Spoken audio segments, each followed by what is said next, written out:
My name is Kyle Black. When I was in 5th grade, a new kid transferred to my class. One day, a trio of bullies started picking on the new girl, Ava West. "Hey, newbie, say something." Ava, being petite and slim, was an easy target. Taking advantage of her quiet nature, they'd tease her daily, always managing to fluster her. Having watched this day in, day out, I finally mustered the courage and said, "Enough is enough. What's your deal, trying to be a hero?" Tom, the leader of the trio, quickly shifted his attention to me. "Yeah, what's Monkey Face here trying to prove? Monkey should just stick to making monkey sounds." The other two joined in, echoing Tom's taunts. "What's it to you if I look like a monkey? Haven't your fathers ever told you that men are supposed to protect their mothers and other girls? Ava just got here. We should be kind to her." Now that I am an adult, I would be a little embarrassed by this line, but at the time I thought it was the norm. Predictably, the three bullies didn't just stop. They teased me, too. But their words never bothered me, because I deeply admired my father. My father was a big, strong man, but in front of me, he would stroke my head while squinting his eyes as if they were about to melt away. He worked in construction. As a kid, I often visited his work sites with my mom, bringing him lunch. I've seen him lifting heavy things with such ease multiple times.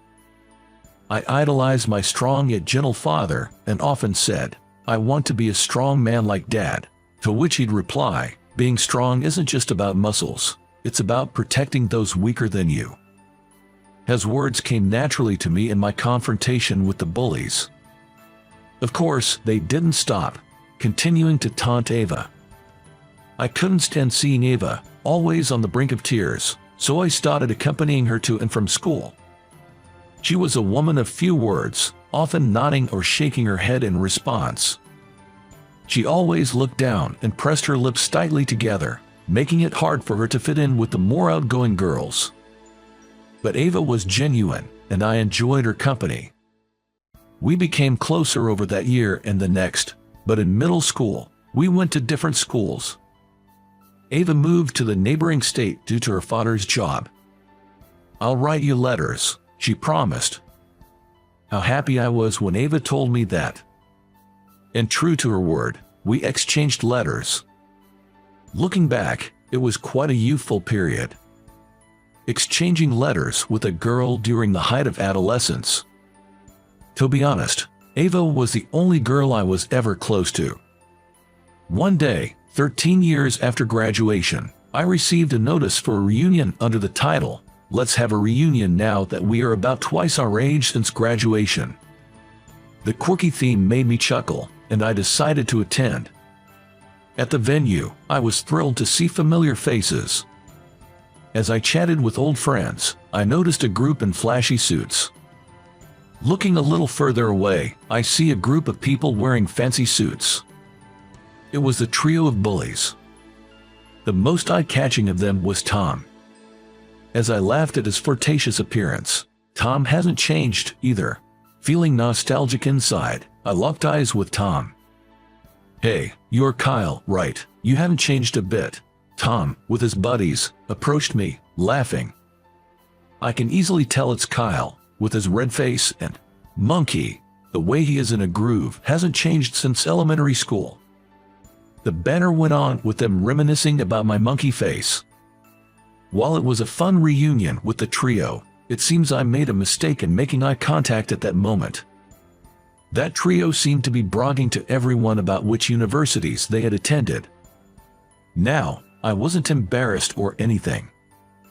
I just thought that amidst their discussions of which university was better or worse, I'd definitely be the odd one out. "So, Kyle, which university did you go to?" I had tried to stay out of it, but I knew this question was coming. I honestly replied that I started working right after high school. "What? There are guys these days who don't go to college?" Tom exclaimed in surprise and announced to everyone, "This guy didn't go to college." I'd like to believe he was just being his old playful self. I heard some chuckles. From what I gathered, Most of the group had attended college. Tom himself had graduated from a fairly well-known university. Man, with that face and no college degree, life must be tough. Tom joked. Hey, my face has nothing to do with it, I quickly retorted. But Tom continued, looking somewhat concerned. Without a degree, you probably can't find a good job, and your pay must be low. I replied honestly, it's not like that, really. Though it might have come off as defensive. Some folks expressed sympathy, others teased. I wasn't struggling by any means. Anyway, I just said thank you to end the conversation. As the reunion ended, we headed outside. Hey everyone, how about some karaoke for the after party? Tom enthusiastically called out. A few wanted to head home, and the ladies decided to have their own after party. In the end, only the guys were left. Tom is disappointed that the girls didn't stay, but then he says he will take them to a nearby bar that Tom frequents. As I check my watch, deciding whether to join or not, Tom encouraged, "Come on, Kyle, join us." I thought, why not? It's not often I get to catch up with these guys. With a note that I might head home early, I followed the group to the bar. Tom's favorite bar had an international vibe, with waitress and customers from various countries. As we walked in, everyone was in awe, exclaiming, "Wow, this place is cool." After Tom conversed with the waitress, he was led to a large table in the back of the bar. Tom had pre-booked a large table in the back. Everyone was excited to see a bar that they had never been to before. The rumor that Tom had a thing for foreign women. That is why he often comes to this bar. This is Michelle. Tom introduced the waitress who came to our table. Oh my, Tom, how many girls do you say mine about? Michelle's fluent retort made everyone laugh. The bar was lively, with music playing. We could chat with the waitress, mingle with other customers, or just enjoy ourselves as a group. Everyone seemed to be having a blast. After a while, a stunning blonde woman entered the bar.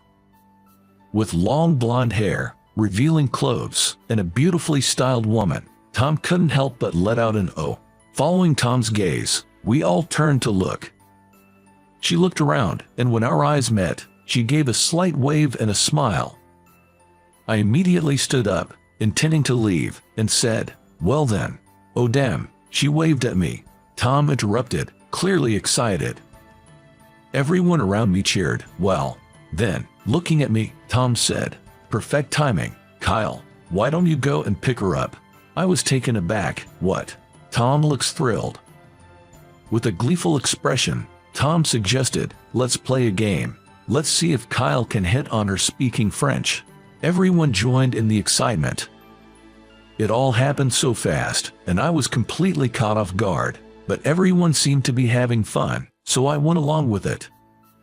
The others started adding rules, like whoever thought I'd fail would cover my drinks.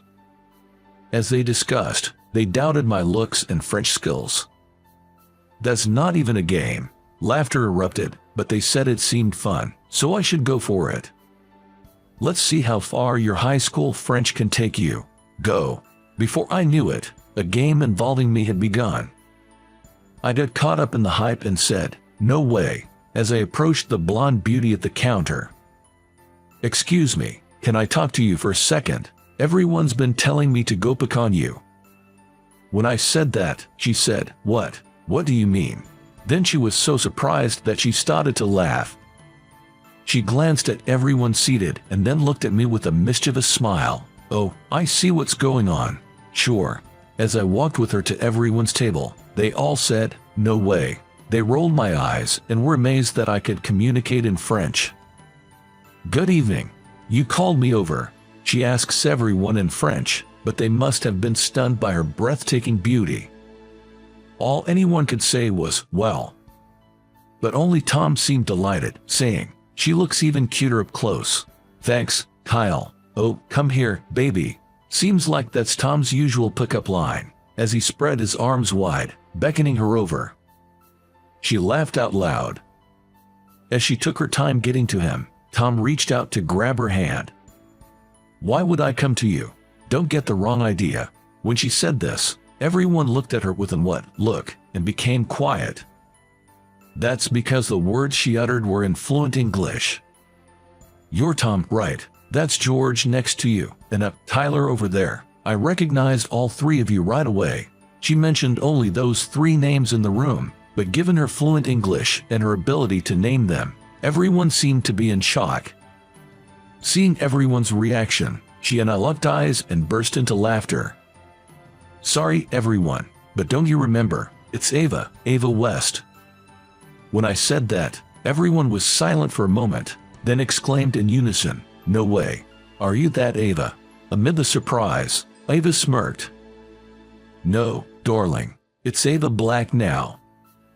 Hearing that, everyone blinked in astonishment, falling silent again for a few moments.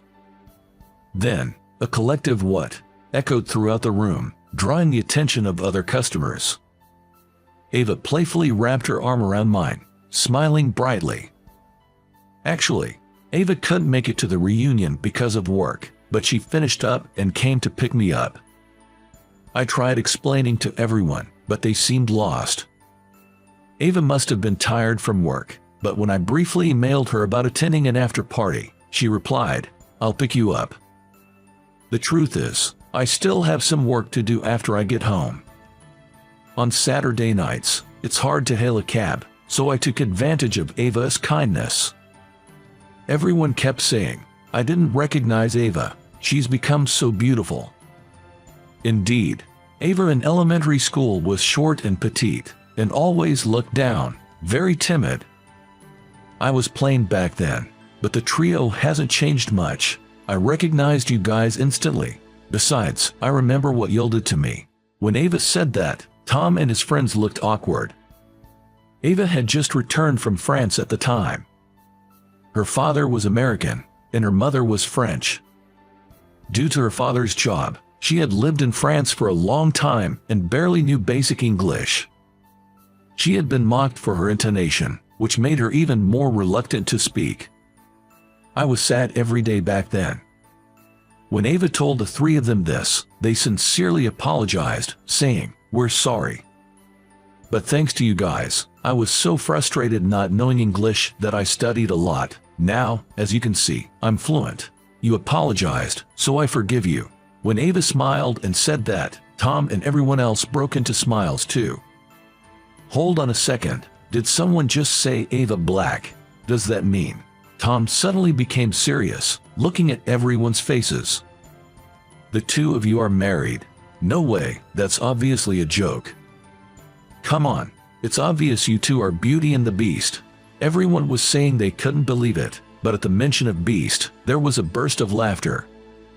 Then, Ava casually remarked, "What? I think my darling is the most handsome man in the world." Everyone was holding their stomachs and laughing, saying, "What are you talking about? And there must be some mistake. Come on, there are popular guys who look like monkeys. Look at some celebrities, actors, and such." When I threw in that comment, everyone started laughing even harder, gasping for breath. Give me a break. Even if I look like a monkey, it's not the same thing. I meant it seriously, but it seemed to hit everyone's funny bone. What everyone was curious about next was how Ava and I got to the point of marriage. Ava had moved out of state when she started middle school,